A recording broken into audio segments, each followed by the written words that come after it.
Hello, today is the 21st of May 2020.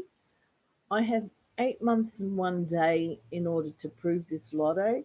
Yes, the good news is that Lotto is letting me resubmit the claim, and I've highlighted the reasons before for that. Um, it's quite embarrassing, but I was having brekkie and I'd been listening to these meditation tapes to do with money because I'm trying everything, and they were talking about wealth and money on telly.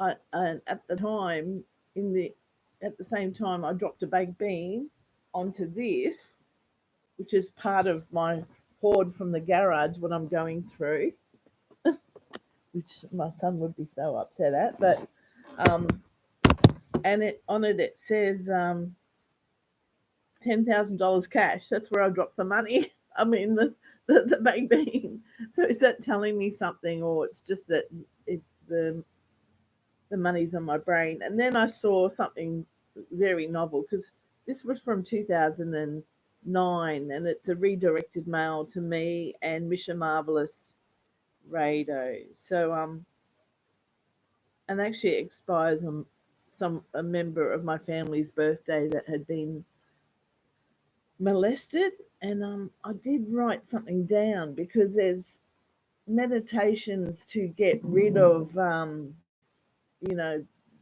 bad things that have happened in your life. I should have wrote that down succinctly. Anyway, what I can say is that this is quite funny when things like that, synchronicity, and when things fall into place like this, the baked bean falling on the $10,000 cash. Kapow. Anyway, this is a thing from the casino to try and get you in, and it says spot the difference. Can you spot the five differences between the image and the one on the must be on their flyers? If so, circle, and you can win a night's accommodation. And yeah, that's it, I suppose. At the moment, the casino's not operating at all because I had one summit accommodation. They have this interactive game, and I'd won twice, and I rang up yesterday, and because it expires at the end of the month, and they said that the hotel's not even open either, possibly not till July. So they said they'd still honour that. And the thing is, I actually have two of those, so I'm going to ring up again today. Anyway, look, still on with this lotto thing. I don't want to embarrass myself by showing you what I took out of the garage yesterday, but um, most of the stuff here on the floor is from the garage, and I have to fine tooth comb it. Even the phone books, I have to go through page by page because I've been known to keep tickets and things like that and just forget about them. And that's how I operated prior to the win. So perhaps because I went to Moray Field, and I remember buying a ticket, and they're still waiting for someone from there with a ticket. Now the reason I was in Moray Field in Nunda was because I was sussing out another winner who had lost a ticket for such a big amount, and it gave me a little bit of hope because this person had lost a ticket and it was worth 23.2 million. Now in this person's case, they were putting flyers in letterboxes.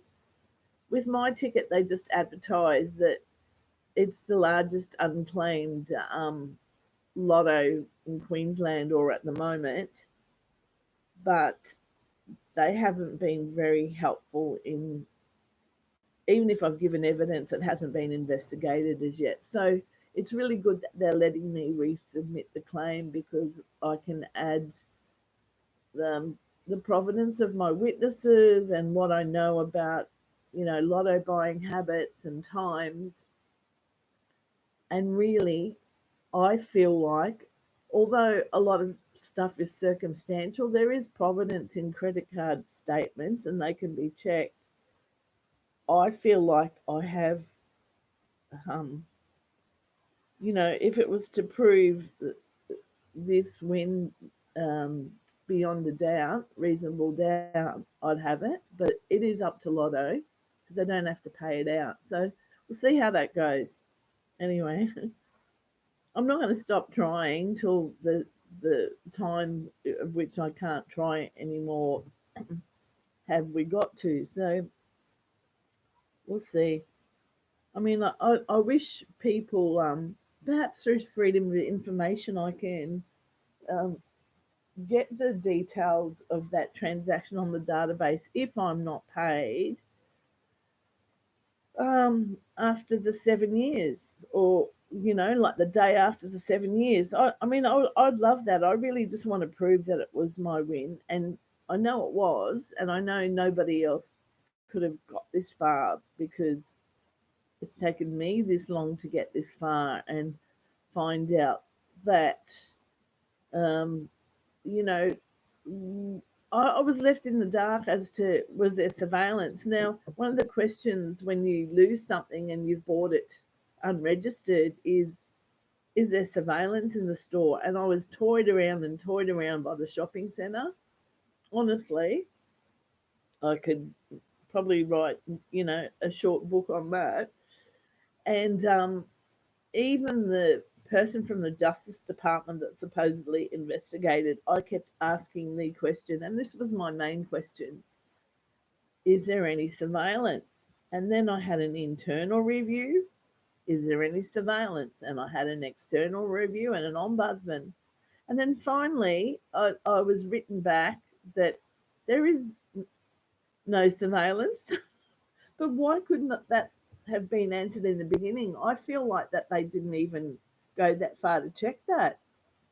So, you know, these investigators are just like dummy investigators. I don't think they're akin to detectives or police investigators, because police investigators, they have prosecutors and they want to prove their cases. But with this, nobody really wanted to prove it. And then my son was supposedly investigated, but he was only, they asked permission to be investigated on the, how I read it on the back of my claim, which is wrong because my son's claim was later, and we purely put it through because we had other details to add. Not that we made up, but in time we actually found one, and not just one, but two witnesses, which is very good towards our providence. And these people have extensive playing histories.